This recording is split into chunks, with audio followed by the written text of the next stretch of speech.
Your Excellencies, ladies and gentlemen, Mahaba, good morning.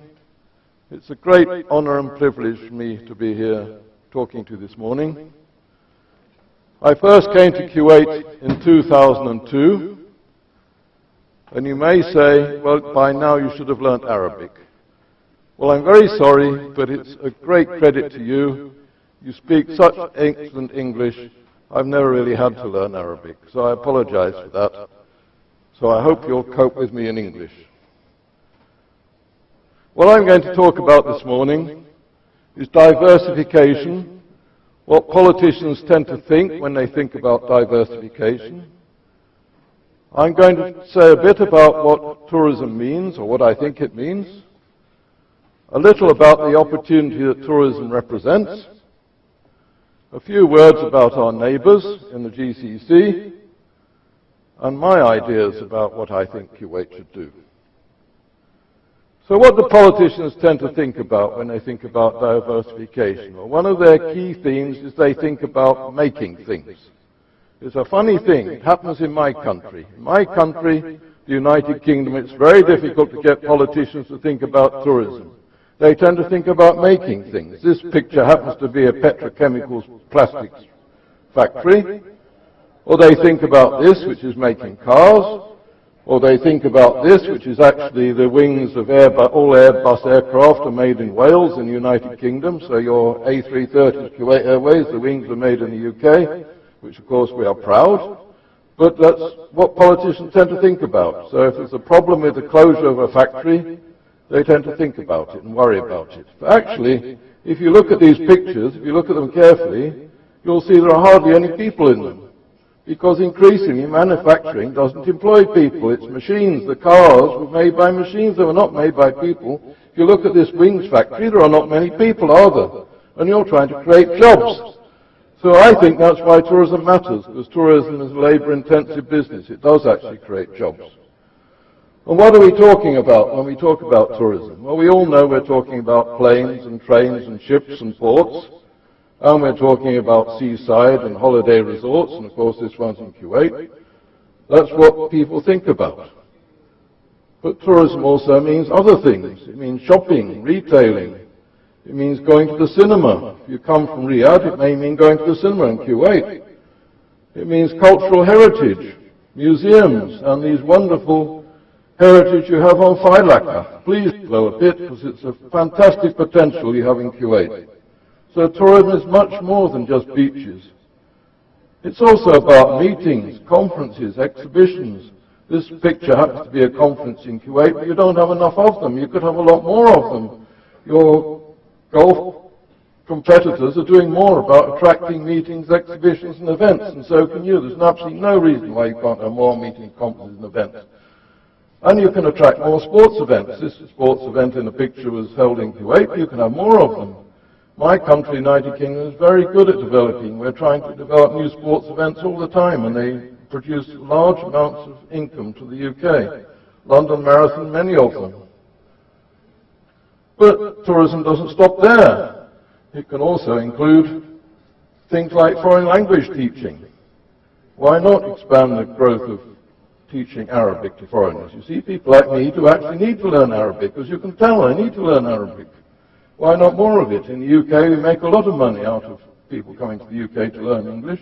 Even small countries like Malta are now big in foreign language teaching. So why not Kuwait? Education is a big thing. And health can be a big thing for you too. There's no reason why you can't develop health tourism. Many countries like Singapore, and this picture of Singapore, are increasingly developing health tourism. So tourism is many, many things. It's not just about beaches. So what's the opportunity? Well, this chart shows the index of tourism growth since 1995 internationally. This is international tourism since 1995 to 2015. And you'll see, despite local difficulties in various countries in the world, tourism just keeps growing. It keeps on growing. And if you look at this chart, this is a chart produced by the United Nations World Tourism Organization. It shows that the expectation is tourism will keep on growing up to the year 2030. And if you look at the purple on this chart, you'll see that's the Middle East. So your region, is expected to grow, and there's no reason why Kuwait can't take more part in this growth. If you don't, the others will, because they're keen to have it.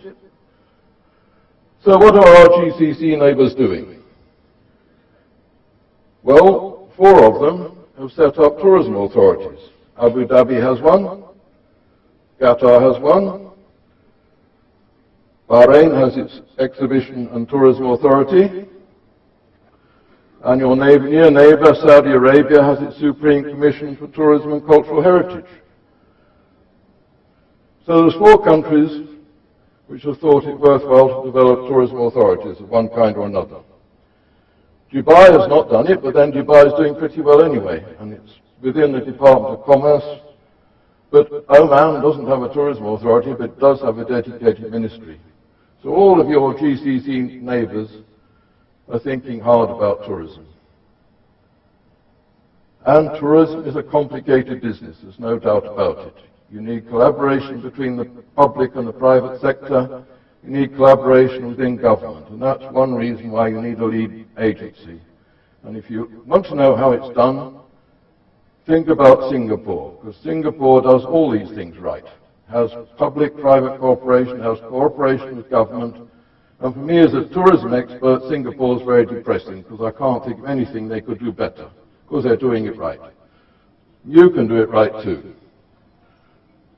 So what is tourism in Kuwait as far as I see it? Well, I think a big part of it is domestic tourism, internal tourism. And all the surveys that the tourism sector has done, and I've helped them with this, show that tourism in Kuwait is actually much more significant than you might think. Although the video and Nabila have talked about Kuwaitis going abroad, of course many of them do, and thank you for those who come to London. Domestic tourism is significant in Kuwait, and it can be much more important. We also, I think, talking about visits from our GCC neighbours. We need more Saudis coming to Kuwait. We need more Bahrainis coming to Kuwait. And we need more, as I've said, we need more exhibitions and meetings. We can do much better in this business. And every meeting we have is economic income for Kuwait.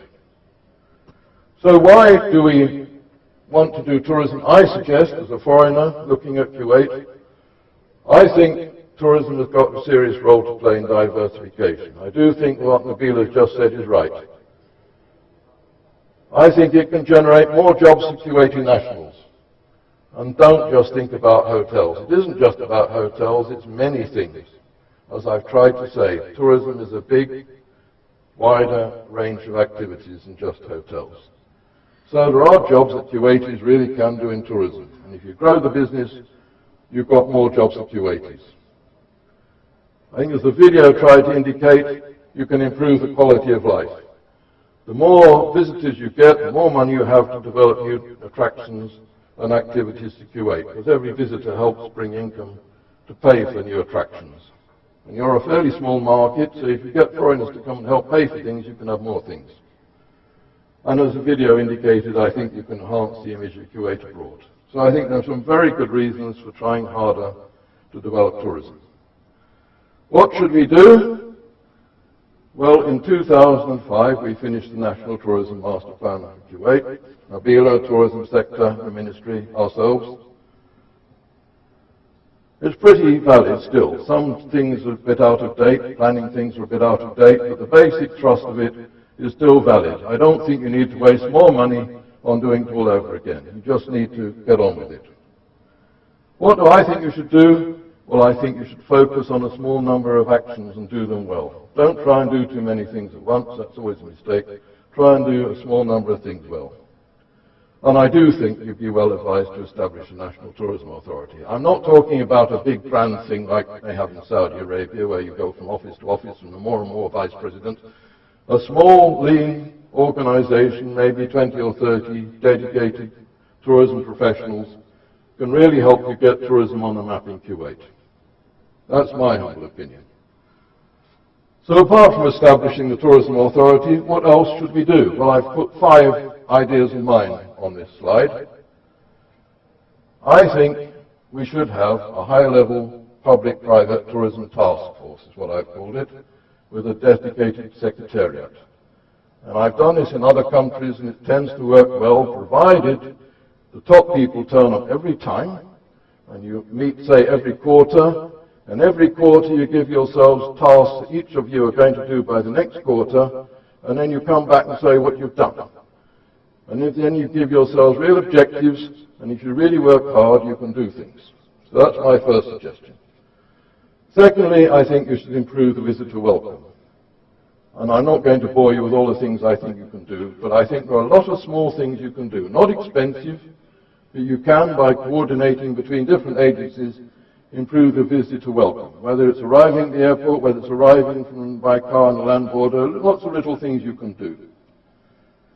And remember, even in this internet age, the reason people decide to go where they're going on a holiday or for a meeting is by word of mouth. Somebody says, we had a good time in Kuwait. So if they get a good welcome, first impressions are so important. If you get a good first impression, then you'll like to say, that was great. I think you should start with some serious tourism marketing, beginning with Saudi Arabia. And when I was here with our colleagues in Leaders Group in 2013, we devised terms of reference and a budget for tourism marketing in Saudi Arabia. All you have to do is get on with it. I think you can improve your tourism statistics. Why? Because if you have good tourism statistics, you know how you are doing. And if you're doing various other activities, you need to know whether they're working or not. If they're not working, you need to change them. And lastly, I think you should have a good career path for all tourism sector personnel, whether in the tourism sector of the ministry or in a tourism authority. They need to have a good career path, and you need to make sure you've got good people doing the job. You don't need large numbers, as I've said. A small number of good people working hard can achieve wonders. And lastly, don't underestimate yourselves. I first came to Kuwait, as I said, in 2002. I have had the privilege of working in every single Gulf Cooperation Council country. I've worked in every GCC country. And I've got two favorites. One is Oman, because it has mountains, and you can meet some fascinating people. And my other favorite is Kuwait. Why? Because you've got wonderful people. It's a very hospitable country. It really gives me great pleasure every time I come back to Kuwait. And I'm not just saying that, I mean that. So you can be a special proposition among GCC countries. You don't have to be a Dubai. You don't have to be a Saudi Arabia. You can be somewhere in between. Maybe a bit like Saudi, a bit like Bahrain. You can be your own country. And you can be something distinctive. And if you really want to do it, if you really try hard, you definitely can succeed. So thank you very much for listening to me with such patience. I'm happy to answer any questions any time. I don't expect any money for it because I'm semi-retired. I just like to do these things because I like doing them. So if you want to contact me by email, these are my email addresses. Please feel free to do so any time, day or night. I don't mind. Be happy to help. Thank you.